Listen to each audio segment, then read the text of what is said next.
this is a story about Jay and his mother, Louise Tucker Jones from Edmond, Oklahoma. Jay was about 10 years old at the time of this story. And Louise was very concerned that her son really, truly understand the meaning of Christmas.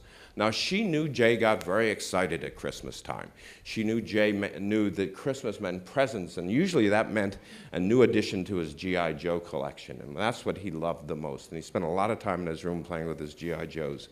On this particular Christmas, Louise made sure to buy a brand new nativity set that she wanted to put up in the living room. And she wanted to use the figures in the nativity set to kind of teach Jay about the deeper meaning of Christmas.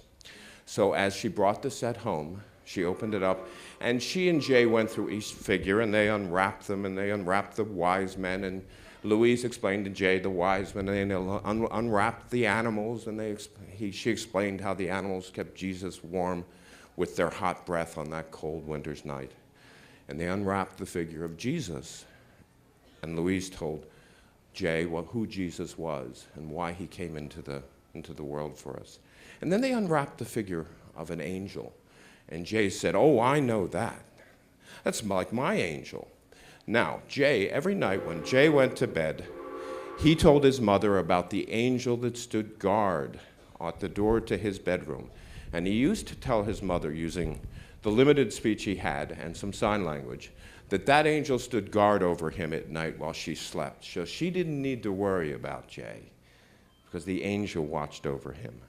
So she and Jay put the nativity set together. She let Jay arrange the figures. Well, Jay took all the figures and crowded them close to the baby Jesus. In fact, they were all pretty much standing right on top of the baby Jesus. So she let that go. She said, fine, fine. So when Jay went off to his room to play with his G.I. Joe set, Louise put the figures back in a more aesthetically pleasing, spread out kind of way. Well, the next day, she's looking at the nativity. Well, Jay has pushed the figures all back again around the baby Jesus. It's close. They were leaning against each other practically over the baby Jesus. Well, this is a little frustrating for her. She puts them back. Well, it happens again in a few hours. And not only are the figures around the baby Jesus, but there's a G.I. Joe in the scene as well. So she thinks, oh, how I thought I'm trying to teach him the meaning of Christmas, and he keeps doing this. So finally she decides, I'm going to let Jay have his way with the nativity set. And she leaves all the figures there. Then, on Christmas Eve, she puts Jay to bed. And Jay once again says that the angel will be there, standing guard while she sleeps. But he's very frantic about something. He's trying to give her a message. He's tapping her arm, and he's signing, and he's trying to speak.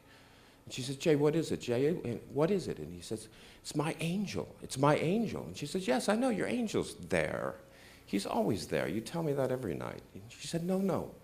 He's there, but he was there. My angel was there that night. And she suddenly realizes what he's saying about the angel, that he was in Bethlehem. And Louise thinks, of course, angels are immortal. There's no life limit to an angel's career. And she's just stunned to think, and of course that's why G.I. Joe is there as well, because the Christ message is universal and eternal. Anyone been close to the Christ child. And that's what Jay said. He said, when my angel saw that, he said, everybody came as close as possible to the baby Jesus. And that's why I keep pushing the figurines back close to the baby. And Louise thought, I didn't teach him about Christmas this year. He taught me about Christmas. So that's the story of Jay's angel. It's one of my favorites from Guideposts.